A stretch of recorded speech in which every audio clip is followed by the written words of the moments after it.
In fact, I have a case that I docketed just recently in Oklahoma City, in the Southern District of Oklahoma, as it is, on a private grant of land-made patent on a theft by the state, the county, the tax assessor, and so forth, because the grant preceded the state's formation by 14 years from Hoover, or I think that's correct. No, not Hoover. Hang on. I should be able to tell you the name of the judge that's on there. Maybe I'll think of it before we get through. But I have the land patent on it, and I have defended one of these cases before successfully down in Arizona, and prevailed, and they had to pay about 6 or 7, maybe 11 miles of road, I think it was, they had to pave to say they were sorry getting caught being criminals and stealing private grants of land-made patent. And so, well, congratulations. Well, yeah, that was quite a little coup d'etat. I also here I beat a felony rap on an allegation that I had resisted an officer with a weapon. Again, I was using the Castle Doctrine, stand your ground law, and other aspects of the law that I'm pretty familiar with. I'm a former multi-juris law enforcement professional.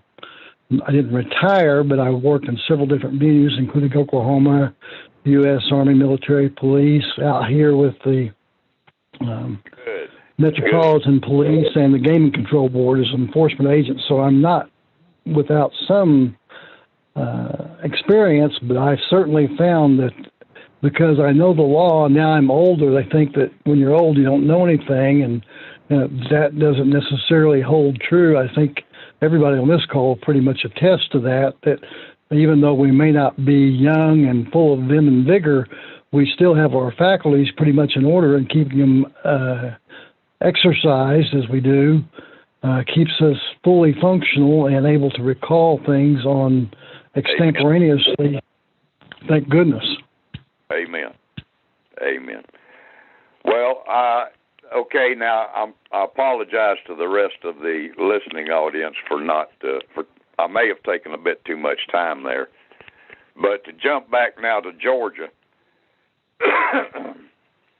I can tell you that officially nothing has happened.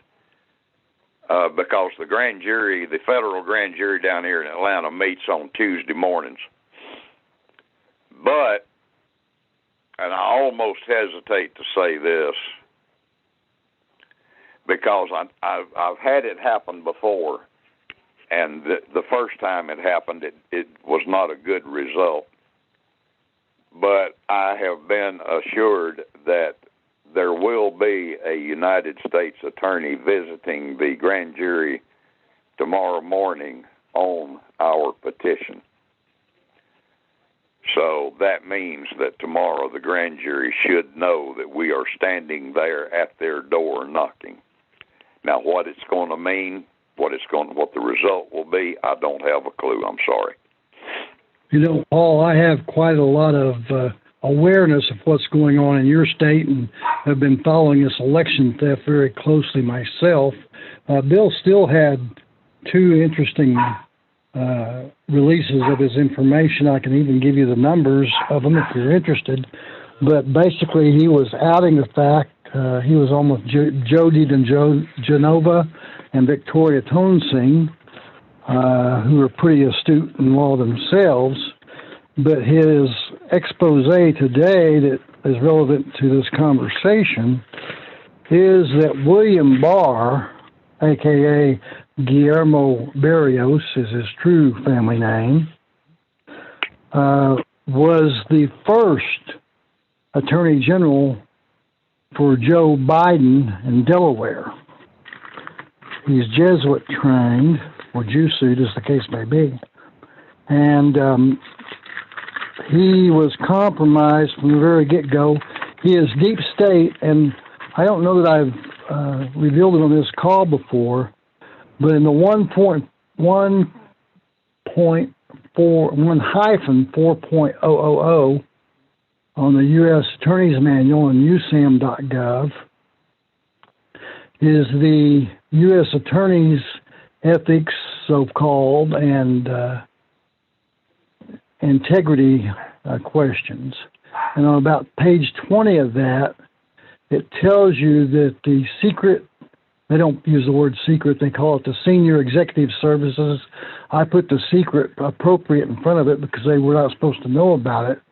But that's where it comes from, is the 30-year or more DOJ high-level attorneys who have been career bureaucrats, or rats more accurately, who are the ones who are 25 or 600 of them that have left the DOJ that still hold these high esteemed positions as so-called deep state controllers of the administrative agencies. I even had the occasion to, I think I mentioned that I was on the terrorist hit list as Hot 10 TW8, discerning that hot means to kill on sight. 10 means you supposedly, hypothetically want to kill or murder judges or police. And hot, the TW means you're on a terror watch list, and the 8 means you're hypothetically, supposedly suicidal. This has nearly got me murdered twice by egregious abuses of mass deadly force.